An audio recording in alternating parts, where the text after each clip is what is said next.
Assalamualaikum dan selamat sejahtera kepada penonton Kebun Bandar di mana segala idea dan kreativiti digabung, dirangsang dan dipersembahkan untuk anda.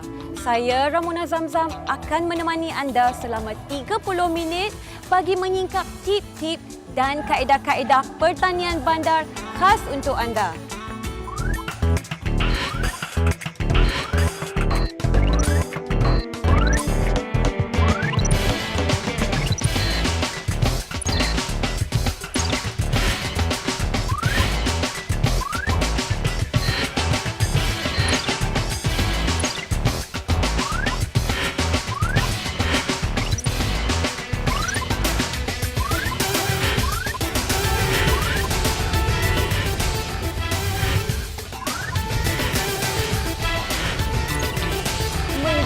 Bukanlah sekadar dari buku teks, menulis dan membaca sahaja.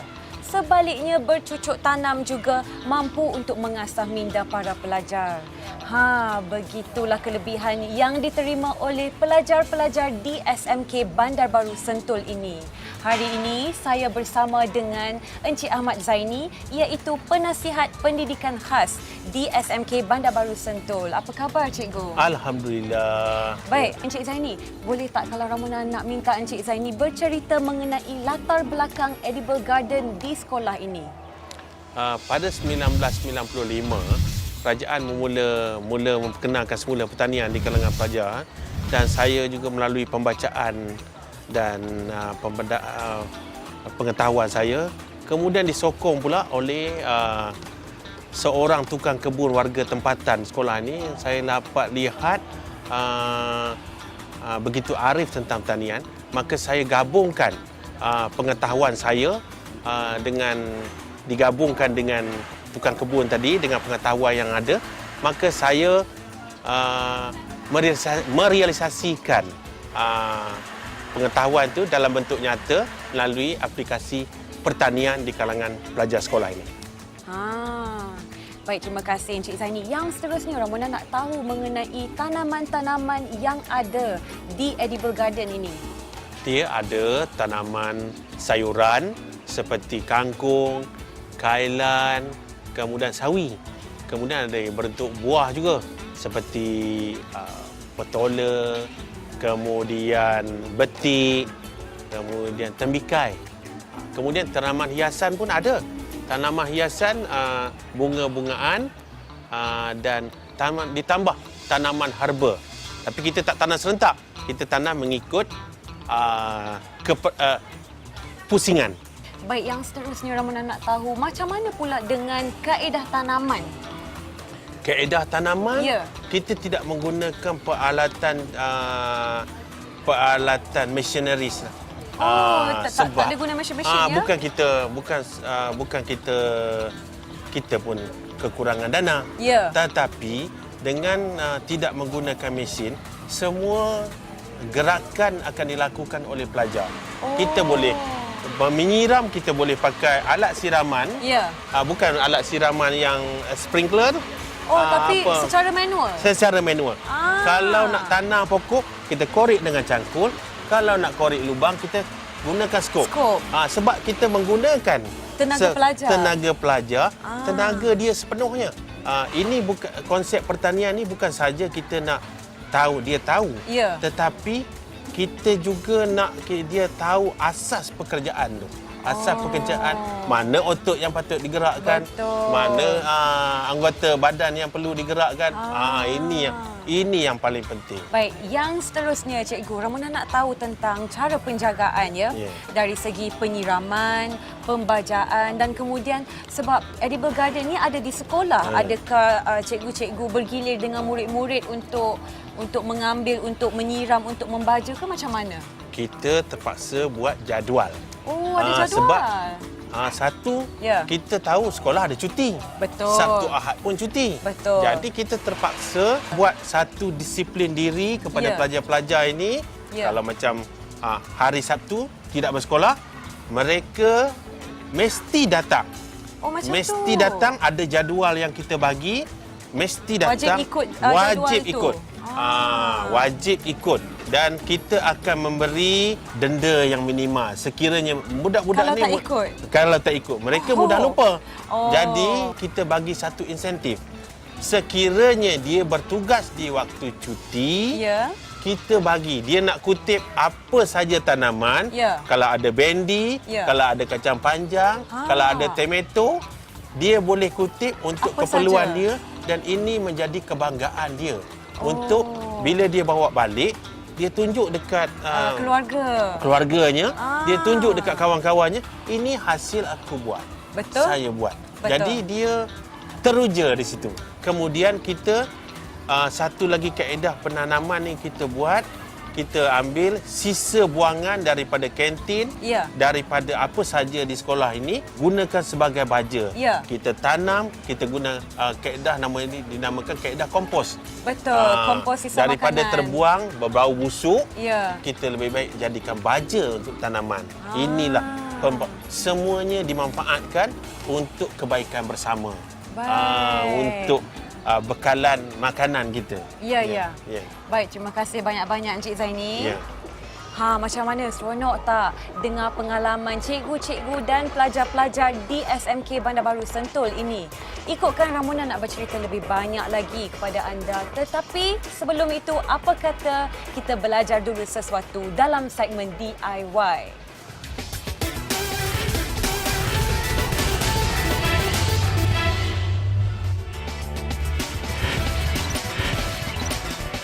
Terima kasih kerana masih setia bersama saya, Ramona Zamzam, dalam segmen DIY, di mana kaedah pertanian bandar kami sajikan buat anda agar kita semua boleh pelajari bersama. Minggu ini, kita akan belajar satu lagi kaedah yang kreatif dan inovatif dan sangat membantu sekiranya anda mempunyai kawasan pertanian yang terhad di rumah. Tanpa membuang masa, jom kita belajar dengan Encik Saiful. Terima kasih. Baik Encik Saiful, mula-mula sekali, Ramona nak tahu apakah nama projek DIY kita kali ini? Okey, terima kasih Ramona. Assalamualaikum warahmatullahi wabarakatuh dan selamat sejahtera. Saya akan menunjukkan satu konsep penanaman sayuran tanaman menjala di dalam pasu. Di hadapan kita ni barang-barangnya agak simple dan biasalah. Betul. Saya akan tunjukkan satu demi satu. Baik. Yang pertama, kayu pancang. Kita akan buat pancang lah. Kayu pancang ni kalau nak guna kayu yang terpakai pun tak ada masalah, tetapi yang paling penting dan mustahak pastikan dia kuat. Ya, kuat dan tak reputlah, reput. Pastikan kuat dan tak reput. Kalau buluh? Tak ada masalah, boleh. Boleh asalkan juga. jangan reput. Dan seterusnya? Seterusnya pasu. Pasu yang berlubang. Ya. Jangan lupa ya. Jangan penting, lupa kena ada lubang. Kena ada lubang. Kemudian yang ni Ramona dah kenal saya rasa, tak masalah. Piu. Apa nama dia? Penyiram. Penyiram. Okey, batu kerikil.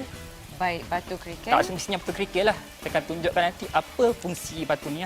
Baik. Ini kata untuk potong dawai sebagai dawai. Highway dia. Highway dia. Ada highway ada dia. Highway dia. Baiklah. Ini dia. Sesuai dengan nama konsep kita, tanaman menjala di dalam pasu, saya telah memilih tanaman timun. Oh, ini timun? Timun berusia 10 hari. Lah, ini ke tanaman timun yang berusia 10 hari. Ya. Oh, comel je. Baiklah, dan kemudian ini tanah campuran. Tanah campuran. Pastikan tanah campuran. Ya, ingat tu. Ingat tu. Baiklah, jadi bahan-bahan semua kita dah ada, kita dah tahu. Pertama sekali, apa yang kita ambil? Pasu berlubang. Baik. Okay. Di sinilah fungsi batu kerikil. Kalau sebelum ni saya menggunakan kokopit sebagai cover ni untuk tutup lubang dan menghalang kehilangan air. Ya. Tapi kali ni saya nak tunjuk salah satu kaedah menggunakan batu. Baik. Mana-mana kita boleh dapat batu ni, saya rasa tak masalah. Okey. Kutip je tepi jalan. Kutip tepi jalan, jangan tengah jalan. Okey, kita letak saja. Dalam tu ada lubang kecil-kecil, dalam 3, 4, tutup macam tu saja. Kita akan masukkan tanah campuran. Ya. Untuk yang ni, pastikan tanah campuran dalam setengah pasu. Setengah pasu saja. Baik.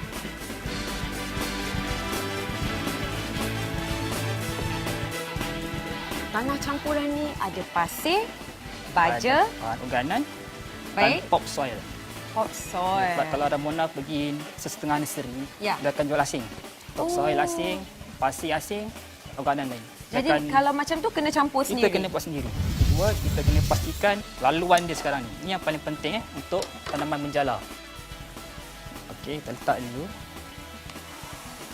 Ada 3 memang ambil 1 saja dulu. Tak, 3 kita pakai. 3 kita Kalau pakai. tidak, 1 dia akan sesat ni. Pokok pun boleh sesat. Boleh, kita kena ajar dia. Okey, sekarang kita akan buat laluan highway untuk pokok timun ni. Laluan highway. Yang pertama, kita akan sambung ke pancang yang kedua. Kita sambung dia. Ini laluan dia nanti, Ramona. Nanti dia akan ikut sini. Kita akan paksa dia ikut sini. Kita akan paksa dia ajar ikut. dia. Bukan marah dia. Kita beri tunjukkan tunjuk jalan. ajar. Ya, betul. Betul. Kemudian sambung pula sambung. yang ketiga. Kat bahagian ni memang kena tegang atau boleh longgar? Sepatutnya tegang, kita akan adjust kemudian nanti. Sebab tanah belum penuh lagi. Baik. Jadi untuk lebih berhati-hati kalau boleh masukkan cup tu, baik kita masukkan saja cup tu. Betul. Baik. Jadi okey. Letak betul-betul di tengah. Betul. Tengah. Kalau biji benih, pastikan 2 atau 3 biji kita tanam. 2 atau 3 biji. Letak dekat-dekat atau asing-asing? Sekali dalam satu lubang. Baik. Fungsi utamanya kita akan memilih pokok yang benar-benar sihat saja. Kita akan guna 3 pokok sekali. Baik. Okey, kita letak sini. Dah letak, nak tambah tanah. Okey, kali kita kasih dia paras-paras Betul-betul betul. di atas cup. Baik. Jadi kita dah letak tanaman. Sekarang ni kita pun tanam pokok tersebut. Betul. Maknanya air tak boleh terlalu kuat. Ya, betul. Sebab dia baby. Sebab dia bayi lagi. Alah, comel. Okey, Ramona. Yang paling penting sekali lepas ni. Bagi penanam pokok menjala, pastikan kita ajar pokok ni. Kalau tak gunalah kita buat ni semua ni. Betul. Ikut dia. Okey. Dia akan tumbuh satu sistem yang dipanggil suluh. Suluh. Baik. Suluh dia sangat kuat. Dia memang dia akan berpaut pada ni. Okey. Dia akan tumbuh kalau Ramona atau penonton biarkan, dia akan ikut suka hati dia. Jadi Ramona kena blade dekat sini. Baik. Ni. Sampai sini Ramona kena ajar dia. Blade kan ke sini. Macam mana cara nak ajar tu? Bila dah sampai dekat situ nanti? Dia akan suluh ni dia seolah-olah spring. Bentuknya macam spring. Bentuk dia macam bentuk spring. Ya, spring. Ramona kena buka dia sikit. Ya. Bladekan dia pada tali ni. Tapi tak mengganggu tumbesaran lah. Memang kita kena ajar dia buat macam tu. Paksa dia. Paksa pokok tu, ingat. Dan seterusnya, yang terakhir Ramona nak tahu, untuk penonton yang berminat untuk mencuba tanaman ni, agak-agak berapa kos yang kita akan gunakan ya? Okey, untuk kos dia secara kasar lah, roughly di bawah RM20. Di bawah RM20. Dah boleh dapat timun. Baiklah, dengan itu sekian, terima kasih.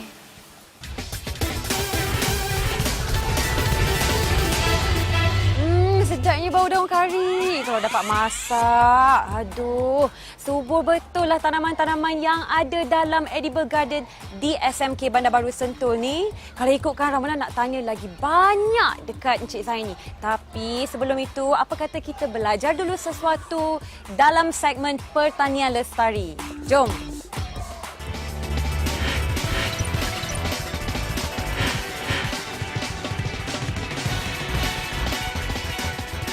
Ada rosemary, ada pegaga,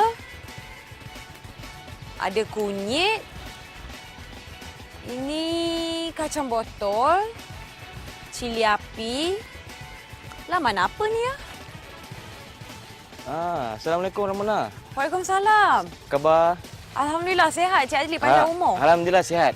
Jumpa lagi kita. Ya, betul. Berjumpa lagi kita. Ramona baru je jalan-jalan dekat sini. Lepas tu Ramona tengok, nak tanya ni laman apa ya? Okey.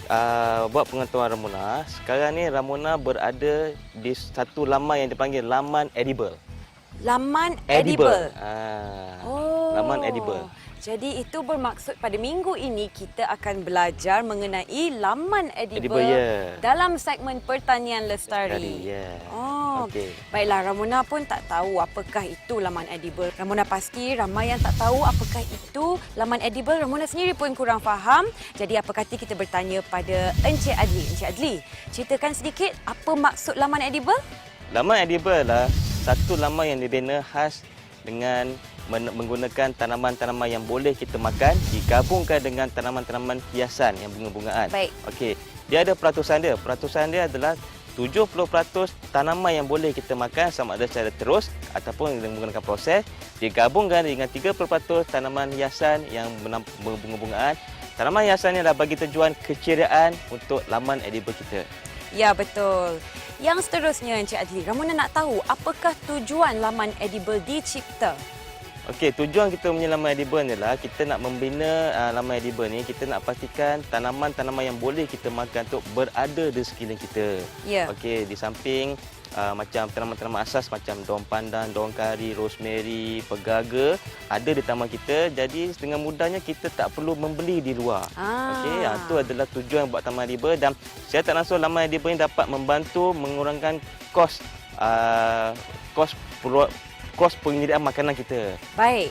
Yang seterusnya, Ramona nak tahu, kalau kata kita nak mula membuat laman edible, berapakah kos yang kita akan gunakan, ya?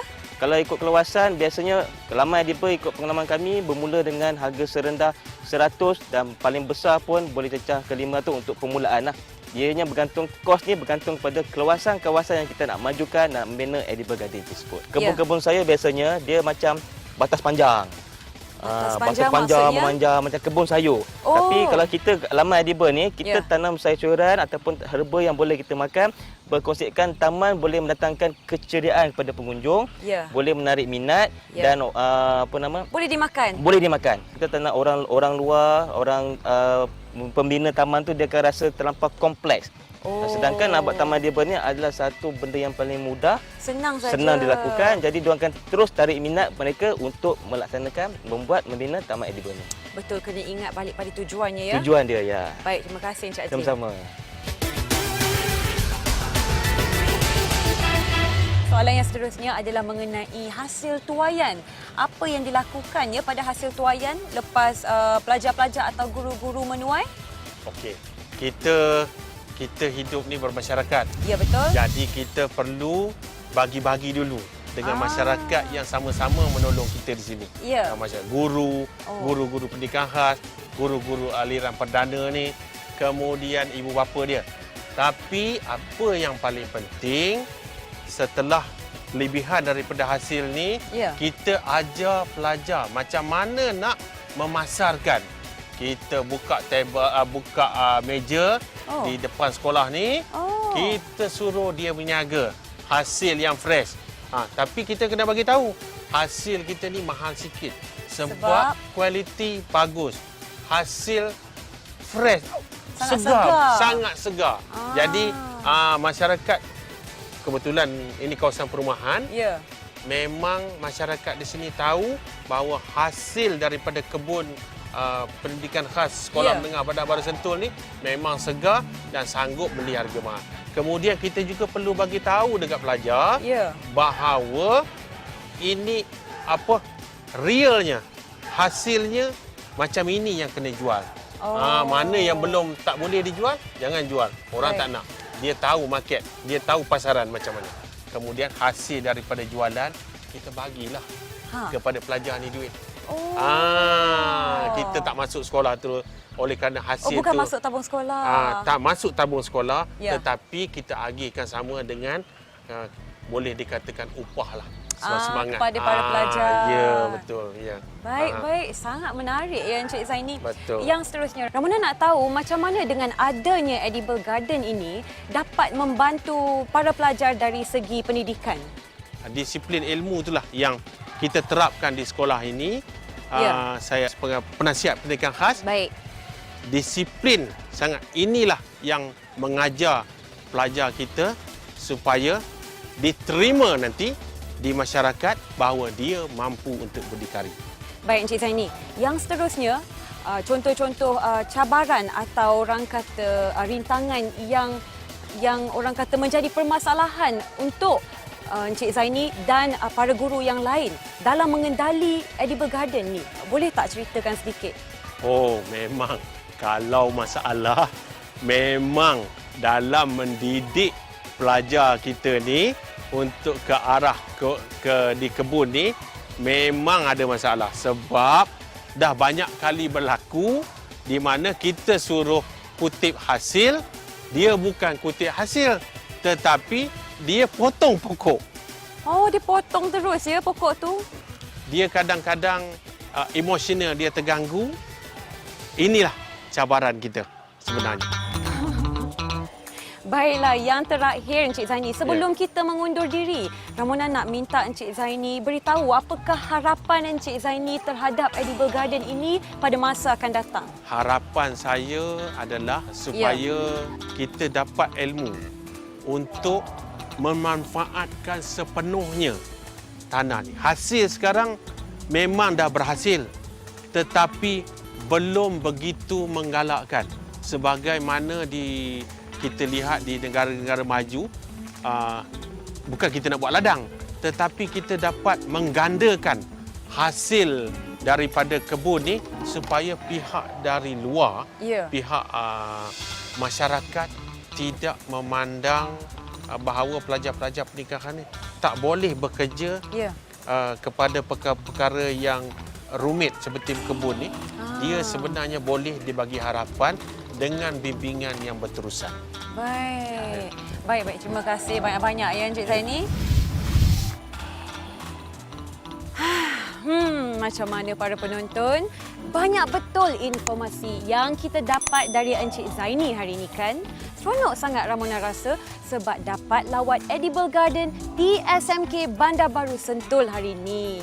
Para penonton sekalian, janganlah sesekali abaikan kanak-kanak istimewa sebab kita semua pun tak tahu apakah kebolehan yang mereka ada. Betul? Sekian sahaja di sini rancangan Kebun Bandar. Kita jumpa lagi pada minggu hadapan bersama hos anda, Ramona Zamzam.